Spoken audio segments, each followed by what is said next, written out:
एक छोटी सी चेम्बर जिसमें एक ट्रायंगल समाया 9000 आरपीएम पर घूमता और दुनिया भर के इंजन डिजाइन को चुनौती देता है।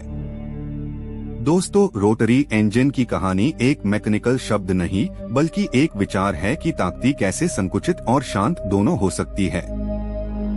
आप जानते हैं, ऐसे डिजाइन साइंस के इतिहास में बहुत कम देखे गए हैं। आपने सुना होगा 1954 में फीलिक्स वैंकल का नाम। उन्होंने रोटरी कॉम्बशन इंजन का पेटेंट लिया। ये एक पिरामिड जैसा ट्रायंगुलर रोटर सिलेंडर के अंदर 3000 से 9000 आरपीएम तक घूमता है और हर घूम में 3 पावर स्ट्रोक देता है। ऐसे एफिशिएंसी कन्वेंशनल पिस्टन इंजन से 30% अधिक थी। रोटरी इंजन का बेसिक आइडिया सिंपल दिखता है, पर फिजिक्स के नियम पर गहरा आधार रखता है। ये रोटर अपने हाउसिंग के अंदर एक्सेंट्रिक शाफ्ट पार घूमता है और कंप्रेशन, इग्निशन, एग्जॉस्ट तीनों प्रोसेस एक साथ होते हैं। आप समझते हैं, ये एक मशीन से अधिक एक रिदम जैसा है। 1967 में माज़दा कॉस्मो 110S दुनिया की पहली कमर्शियली सक्सेसफुल रोटरी कार बनी। ये 982 cubic centimetres twin rotor engine 110 horsepower देता था, जिसका तापमान 1500 डिग्री सेल्सियस तक पहुंच जाता था। इसने दुनिया को दिखाया कि कॉम्पैक्ट डिजाइन भी पावर में किसी V6 से कम नहीं है। माज़दा RX-7 ने 1978 में रोटरी रेवोल्यूशन को और तेज कर दिया, जब उसने फेदरवेट डिजाइन और एरोडायनामिक बॉडी के साथ परफॉर्मेंस को रीडिफाइन किया। 1.1 लीटर 12 रोटरी से 135 हॉर्स पावर निकलकर उसने मोटर स्पोर्ट के दौर को बदला। आप देखते हैं कि एफिशिएंसी और थ्रिल एक साथ चलने लगे। 1980s में रोटरी इंजन्स ने रेसिंग सर्किट्स में धमाका किया। ले मैंस 24 आवर्स रेस में माज़दा 787B ने 1991 में जीतकर हिस्ट्री लिख दी। ये एकमात्र नॉन पिस्टन इंजन था जिसे FIA ने अप्रूव किया और जीत दिया। 700 हॉर्स पावर की शक्ति के साथ ये इंजन मैकेनिकल म्यूजिकल इंस्ट्रूमेंट जैसा लगता था। रोटरी इंजन की खमियां भी छुपी नहीं थी। फ्यूल एफिशिएंसी 20% ज्यादा थी और एग्जॉस्ट टेम्परेचर 1700 डिग्री सेल्सियस तक पहुंचता था। एपेक्स सील्स अक्सर जल जाते थे, जो कंप्रेशन पार प्रभाव डालते थे। आप समझते हैं, इंजेन्युइटी के साथ कॉम्प्रोमाइज भी होता है। 1970s ऑयल क्राइसिस के दौरान रोटरी के लिए दुनिया बदली जब फ्यूल प्राइस डबल हुआ और एमिशंस स्टैंडर्ड्स सख्त हुए। माज़दा ने थर्मल कोटिंग और कैटालिटिक कन्वर्टर एक्सपेरिमेंट किया, पर फ्यूल इकोनॉमी पिस्टन मोटर्स से पीछे थी। दोस्तों, इंजीनियरिंग के सपने अक्सर समय के दौर से परीक्षित होते हैं। रोटरी डिजाइन की फ्लेक्सिबिलिटी एरोस्पेस में भी देखी गई, जब नासा ने लाइटवेट रेंज एक्सटेंडर इंजन्स के टेस्ट किए। 4500 आरपीएम पर ये इंजन 55 लेस वाइब्रेशन देता था। आप सोचिए, एक इंजन जो शांत भी है और निम्बल भी, अगर स्टेबिलिटी फैक्टर इम्पोर्टेंट हो तो ये अनमैच्ड था।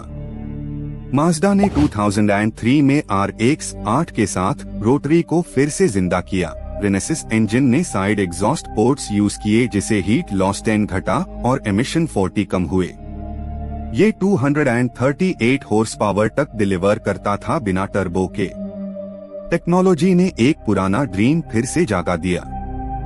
दोस्तों, रोटरी इंजन के अंदर मोशन का एक उनका सिम्फनी है, जहां मैकेनिकल फ्रिक्शन कम और रोटेशनल बैलेंस परफेक्ट होता है। इसके मूविंग पार्ट्स केवल 3 होते हैं: रोटर, एक्सेंट्रिक शाफ्ट और हाउसिंग। ऐसे डिजाइन लॉन्जेविटी के लिए कॉम्पैक्टनेस का एक मास्टरपीस है। एनवायरमेंटल रेगुलेशंस के दौरान रोटरी इंजन्स को सर्वाइवल मुश्किल लगा। यूरोप और जापान में कार्बन लिमिट्स स्ट्रिक्ट होते गए। माज़दा ने हाइब्रिड असिस्टेंस और हाइड्रोजन रोटरी पार प्रयोग करना शुरू किया। ये दिखता है कि इनोवेशन कभी रुकता नहीं, बस दिशा बदल देता है। 2020 के आसपास माज़दा ने MX-30 हाइब्रिड EV कॉन्सेप्ट में रोटरी को रेंज एक्सटेंडर के रूप में दिखाया। ये सिर्फ 0.33 लीटर इंजन होता है, जो बैटरी चार्जिंग के लिए उसे होता है। इसे एफिशिएंसी और कॉम्पैक्टनेस दोनों मिलते हैं।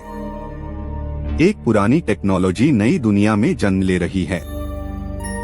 आप जानते हैं, रोटरी इंजन का पावर टू वेट रेशियो लगभग 1.6 हॉर्स पावर पर पाउंड था, जो पिस्टन इंजन से 40% ज्यादा है।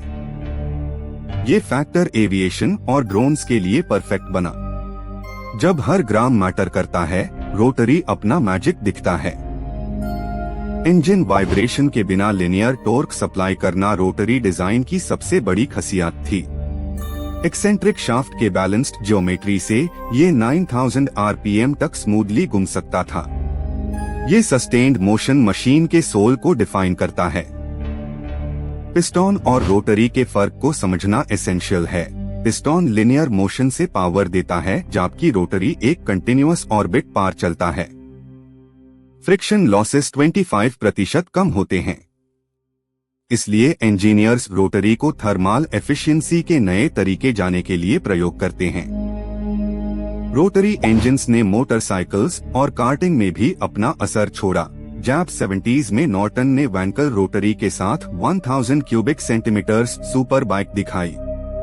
हाई आरपीएम और लाइटवेट स्ट्रक्चर ने रेसिंग वर्ल्ड को हैरान किया, पर टेम्परेचर मैनेजमेंट एक कठिन चुनौती बनी रही।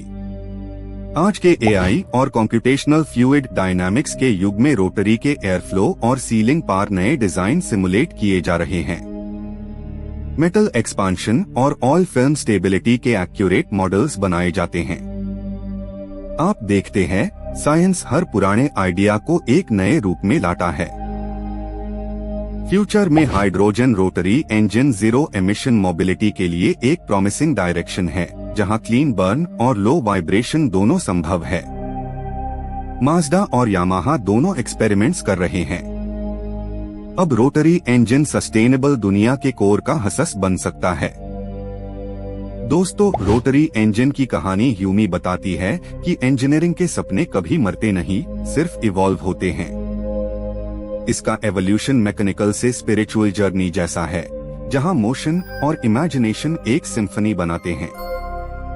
जो छोटा ट्रायंगल 1950s में घूमना शुरू हुआ, वो आज भी दुनिया को घुमा रहा है।